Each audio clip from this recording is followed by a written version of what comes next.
नमस्कार।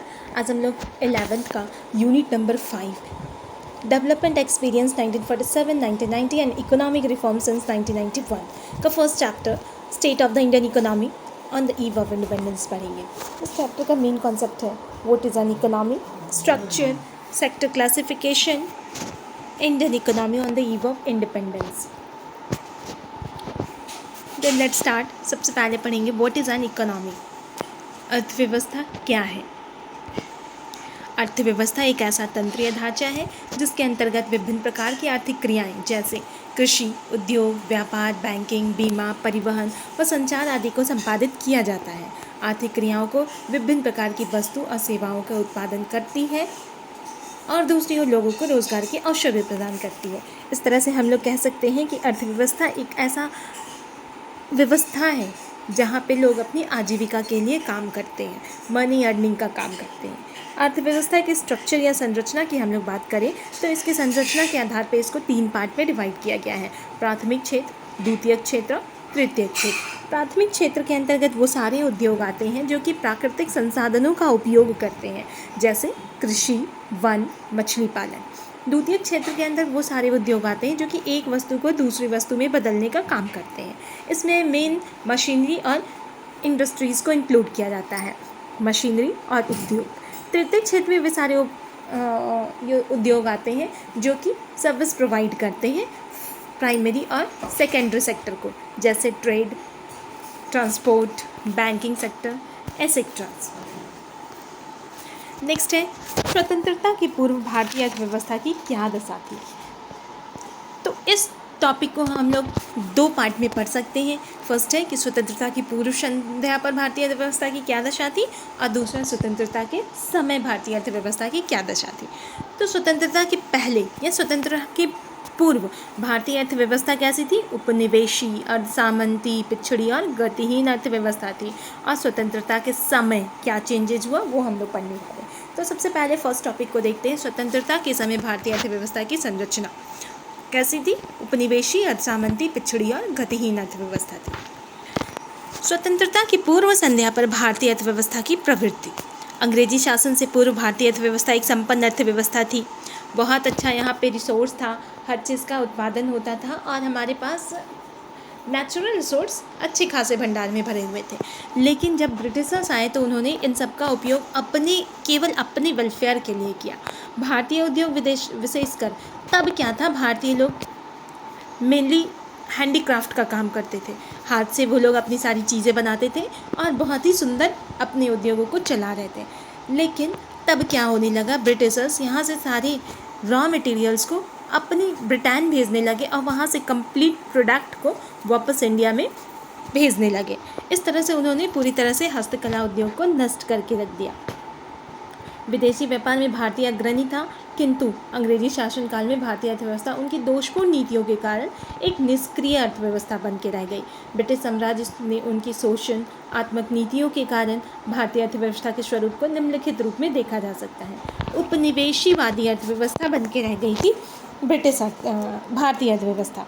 स्वतंत्रता प्राप्ति के समय भारतीय अर्थव्यवस्था का प्रारूप उपनिवेशी अर्थव्यवस्था का बन गया था।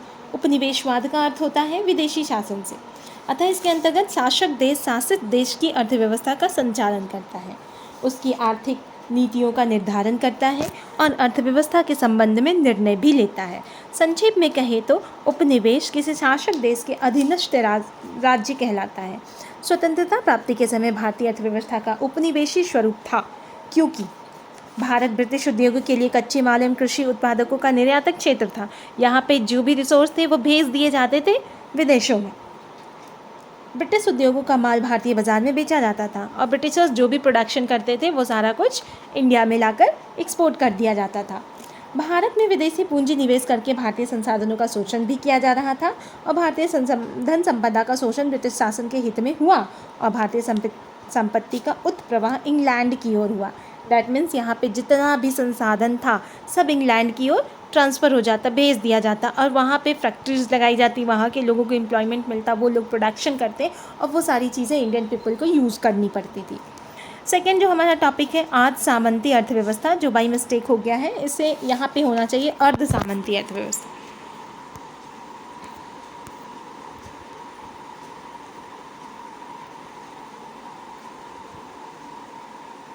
यहाँ पे अर्ध सामंती अर्थव्यवस्था होनी चाहिए, इसको सुधार लेंगे। अर्ध सामंती अर्थव्यवस्था। अर्ध सामंती अर्थव्यवस्था का मतलब है कि भारतीय अर्थव्यवस्था ना तो पूर्ण रूप से सामंतवादी थी और ना ही पूर्ण रूप से पूंजीवादी, क्योंकि भारतीय कृषि क्षेत्र में सामंतवाद प्रचलित था। लॉर्ड कॉर्नवालिस द्वारा 1793 में आरंभ की गई जमींदारी प्रथा में भूमि का स्वामित्व तो जमींदारों को दिया गया था। मीन्स जिसकी भी भूमि है, लेकिन उसके कंट्रोल किस में रहे, कंट्रोल उसका रहेगा जमींदारों पर। और जो लोग जिनकी भूमि होती थी उनको उनकी भूमि पे अधिकार से अलग कर दिया गया। भारतीय उद्योग क्षेत्र में पूंजीवाद भी प्रचलित था। कपड़ा, जूट, लोहा, कागज आदि उद्योग पूंजी मूलक उद्यम बन चुके थे। साथ ही चाय, कॉफ़ी और रबड़ के बागान भी पूंजीवादी क्षेत्र की परिधि में आ चुके थे। तीसरा है पिछड़ी अर्थव्यवस्था। पिछड़ी अर्थव्यवस्था में गरीबी होती है, रहन सहन का स्तर भी निम्न होता है, पूंजी निर्माण की दर अत्यंत ही कम होती है, जिसके परिणाम स्वरूप विकास दर लगभग शून्य हो जाती है। ब्रिटिश काल में भारतीय अर्थव्यवस्था का स्वरूप पिछड़ी अर्थव्यवस्था को बढ़ाता है, क्योंकि भारतीय कृषि में उत्पादकता स्तर अत्यंत कम था, जिसके कारण भारतीय कृषि केवल आजीविका का मुख्य साधन बन के रह गई थी, और वह भी केवल अंग्रेजी उद्योगों के लिए कच्चे माल के निर्यातक के क्षेत्र के रूप में सिमट गई थी। मतलब यहाँ उन्हीं चीज़ों का उत्पादन किया जाता था जो अंग्रेज़ों को ज़रूरत होती थी एज ए कच्चे माल और रॉ मटेरियल्स। यहाँ पे भारत में सबसे पहले हस्तकला का बहुत जोर शोर से प्रचलन था, लेकिन अंग्रेज़ों ने उसका भी तेज़ी से पतन कर दिया। औद्योगिक विकास लगभग नगण्य ही रहा, कोई उद्योगों का विकास उन लोगों ने नहीं किया, जबकि यहाँ पहले से चलने वाले हस्तकला को भी नष्ट करके रख दिया।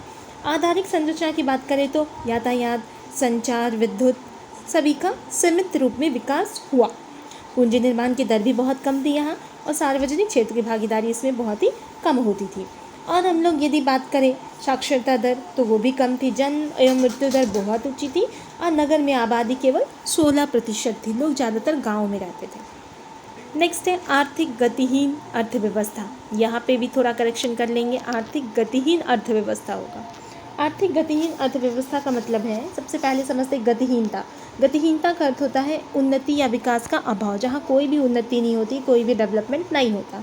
ब्रिटिश शासन काल में भारतीय अर्थव्यवस्था गतिहीन थी, अर्थात भारतीय अर्थव्यवस्था में विकास का अभाव था। वास्तव में ब्रिटिश सरकार ने भारत में इस प्रकार की नीतियों को अपनाया था कि भारतीय अर्थव्यवस्था का विकास ही नहीं हो पाया, और देश की वास्तविक राष्ट्रीय आय एवं प्रति व्यक्ति आय स्थिर और न्यूनतम स्तर पर ही बनी रही। ब्रिटिश काल में भारतीय अर्थव्यवस्था में गतिहीनता दर्शाने वाले प्रमुख संकेतक क्या थे, देखते हैं हम लोग। पहला था, ब्रिटिश काल में कृषि उत्पादन, औद्योगिक उत्पादन एवं प्रति व्यक्ति आय का स्तर प्रायः स्थिर ही बना रहता था, कुछ भी विकास नहीं होता था। कृषि एवं उद्योग क्षेत्र में प्रयुक्त उत्पादन तकनीक प्रक्रिया स्थैतिक ही बनी रही। व्यावसायिक ढांचा कृषि प्रधान आधार वाले स्थैतिक रूप में ही बना रहा। उपर्युक्त गतिहीनता संकेतकों के उत्तरदायी कारणों के कारण निम्नलिखित है। भारतीय अर्थव्यवस्था का ब्रिटिश शासन का एक उपनिवेश होना, दैट मीन्स ब्रिटिश शासन के अधीन होना। भारतीय अर्थव्यवस्था ब्रिटिश शासन के अधीन थी। भूमि काश्तकार प्रणाली द्वारा काश्तकारों का शोषण, और जो जमींदार थे वो सारी भूमि किसान का शोषण भी करते थे।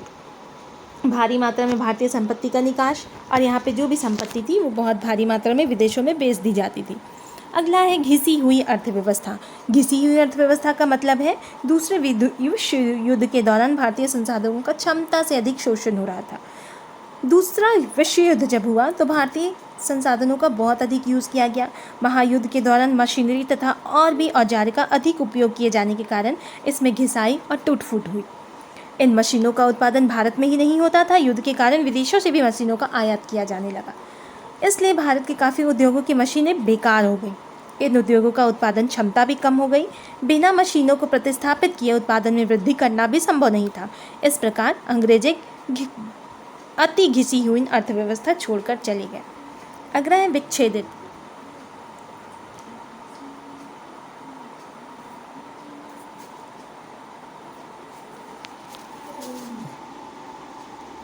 यहाँ भी करेक्शन करेंगे, यह है विच्छेदित अर्थव्यवस्था।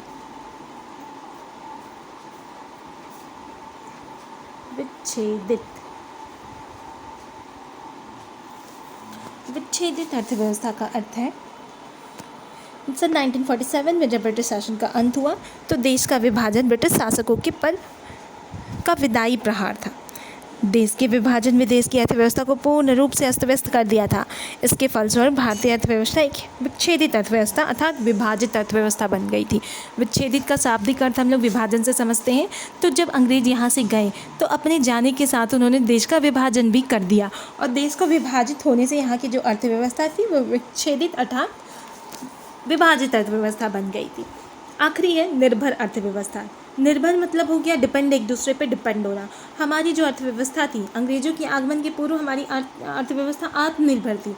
जो चीज़ का यहाँ उपयोग किया जाना था वो यहाँ प्रोडक्शन होता था, लेकिन जब ब्रिटिश शासन यहाँ लागू हुआ उसके बाद यहाँ की अर्थव्यवस्था एक निर्भर अर्थव्यवस्था बन गई। अब भारतीय अर्थव्यवस्था को निर्भर अर्थव्यवस्था में माना जाने लगा। कृषि पर निर्भरता बढ़ गई। भारतीय किसानों की निर्भरता, व्यापार की नीति के फलस्वरूप भारतीय किसान व्यापारी और मध्यस्थों पर निर्भर हो गए। विदेशी व्यापार पर निर्भरता बन गई। यहाँ कोई उत्पादन नहीं किया जाता था और जो भी चीज़ें ज़रूरत की होती थी वो सब बाहर से मंगवाया जाने लगा। तो यहाँ आयात अधिक बढ़ गया और विदेशों पे अपनी अर्थव्यवस्था की निर्भरता बढ़ गई। इस तरह से हम लोग देखें कि स्वतंत्रता के पूर्व भारतीय अर्थव्यवस्था बहुत ही पिछड़ी, गतिहीन, विच्छेदित, अर्धसामंती, उपनिवेशी और निर्भर अर्थव्यवस्था थी।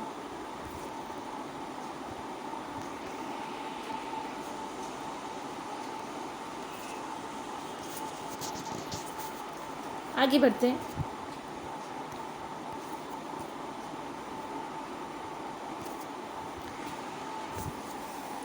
ब्रिटिश काल में देश की राष्ट्रीय आय की कोई अनुमान नहीं लगाया जाता था, कोई गणना नहीं किया जाता था, कोई सरकारी प्रयास नहीं किए जाते थे।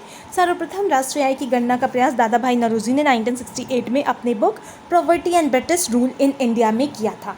इसमें उन्होंने देश की राष्ट्रीय आय का अनुमान भी लगाया था। 1867-68 में 340 करोड़ रुपए तथा प्रति व्यक्ति आय 20 रुपये लगाया था। मीन्स प्रति व्यक्ति आय, हर एक व्यक्ति को 20 रुपये की औसत आय प्राप्त होती थी और 1867-68 के दशक में 340 करोड़ रुपए पूरे देश की राष्ट्रीय आय का अनुमान लगाया था दादा भाई नौरोजी ने। इसके बाद कुछ समय के अंतराल पर राष्ट्रीय आय के अनेक अनुमान लगाए जाते थे, जिनमें लॉर्ड कर्जन ने लगाए, William Digby, Findlay Shirras, Wadia M Joshi, VKR Rao, commerce साप्ताहिक, इन सभी चीज़ों में राष्ट्रीय आय का अनुमान लगाया गया। अगला है स्वतंत्रता के समय भारतीय अर्थव्यवस्था की विशेषताएं। स्वतंत्रता के पूर्व हमने देखा कि भारतीय अर्थव्यवस्था निर्भर, सामंतवादी, पिछड़ी, गतिहीन, घिसी हुई अर्थव्यवस्था थी। लेकिन स्वतंत्रता के समय इसमें क्या क्या परिवर्तन हुए।